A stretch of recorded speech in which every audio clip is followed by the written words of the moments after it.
রায়গঞ্জ পৌরসভা ও পঞ্চানন বর্মা সেবা সমিতির উদ্যোগে মনীষী রায় সাহেব পঞ্চানন বর্মার 160তম জন্মজয়ন্তী পালন। 14ই ফেব্রুয়ারি শুক্রবার সকাল সকাল বকুলতলায় ঠাকুর পঞ্চানন বর্মার প্রতীকী মূর্তিতে মাল্যদান করে তার প্রতি শ্রদ্ধার্ঘ্য নিবেদন করে বর্ণাঢ্য শোভাযাত্রা বের হয় ও শোভাযাত্রা রায়গঞ্জ বিধান মঞ্চে শেষ হয়। সেখানে বিভিন্ন সাংস্কৃতিক অনুষ্ঠানের মধ্য দিয়ে আজকের দিনটিকে স্মরণ করে রায় সাহেব পঞ্চানন বর্মা অনুরাগীরা এবং বিধান মঞ্চে মনীষীর জীবনের সমাজ সংস্কারক বিষয়ক চিত্র প্রদর্শনীর ব্যবস্থা করা হয় পৌরসভা ও পঞ্চানন বর্মা সেবা সমিতির উদ্যোগে। পঞ্চানন বর্মার আজ 160তম জন্মজয়ন্তী।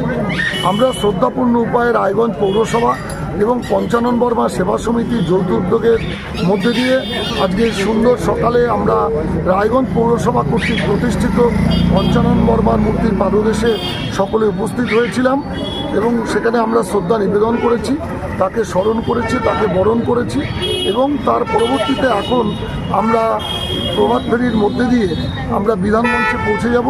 সেখানে সাংস্কৃতিক সুন্দর অনুষ্ঠান অনুষ্ঠিত হবে।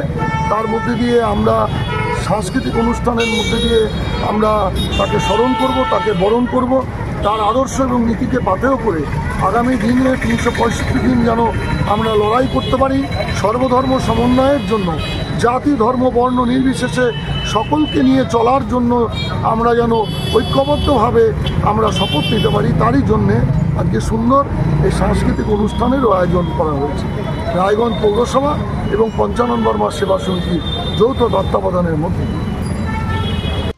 আমি রায়গঞ্জ পঞ্চানন বর্মা সেবা সমিতির সম্পাদক। আমার পাশে রয়েছেন আমাদের সমিতির সভাপতি মাননীয় শ্রী ননীগোপাল রায় মহাশয় এবং আমার আরেক পাশে রয়েছেন আমাদের সমিতির সহসভাপতি এবং রায়গঞ্জ বিশ্ববিদ্যালয়ের বাংলা বিভাগের অধ্যাপক ডক্টর দীপক চন্দ্র বর্মন। আজকে মনীষী রায় সাহেব ঠাকুর পঞ্চানন বর্মার 160তম জন্মজয়ন্তী। এই 160তম জন্মজয়ন্তীকে আমরা মর্যাদার সহিত পালন করবার জন্য রায়গঞ্জ পৌরসভা এবং রায়গঞ্জ পঞ্চানন বর্মা সেবা সমিতির যৌথ উদ্যোগে এই শ্রদ্ধা জ্ঞাপন অনুষ্ঠানে আমরা আয়োজন করেছি। কী করছি? প্রথমেই এই পঞ্চানন বর্মার মূর্তিতে পুষ্পার্ঘ্য নিবেদন সম্পন্ন হলো। এরপরেই এখান থেকে শুরু হবে একটি শোভাযাত্রা, যে শোভাযাত্রা এই পঞ্চানন বর্মার মূর্তির পাদদেশ থেকে শুরু হয়ে গান্ধী মূর্তির পাদদেশ থেকে ঘুরে বিধানমঞ্চে গিয়ে শেষ হবে। সেখানে মনীষী রায় সাহেব ঠাকুর পঞ্চানন বর্মার জীবনাদর্শ, তার বাণী এবং তার কর্মকাণ্ড নিয়ে সেখানে একটি ছবি প্রদর্শনী করা হয়েছে। সেই ছবি প্রদর্শনী প্রত্যেকে অংশগ্রহণ করবে, দেখবে।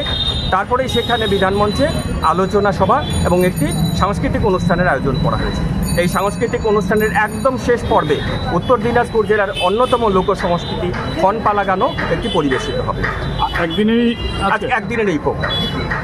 আজকের দিনে কি দিনে আমরা বার্তা দিতে চাই যে মনীষী রায় সাহেব ঠাকুর পঞ্চানন বর্মা ভারতীয় সনাতনী আদর্শকে শ্রদ্ধা জানিয়ে উন্নত সমাজ গঠনে, দেশ গঠনে, যুব সমাজকে সুশিক্ষিত হয়ে সুনির্দিষ্ট নীতিতে চলে সুনাগরিক গড়ে ওঠার জন্য এবং দেশকে শিক্ষার দিকে এগিয়ে নিয়ে যাওয়ার জন্য যে বার্তা পঞ্চানন বর্মা দিয়ে গেছেন, আমরা সেই বার্তাই মানুষের মধ্যে প্রচার করতে চাই আমাদের এই শ্রদ্ধা জ্ঞাপন অনুষ্ঠানের মধ্যে।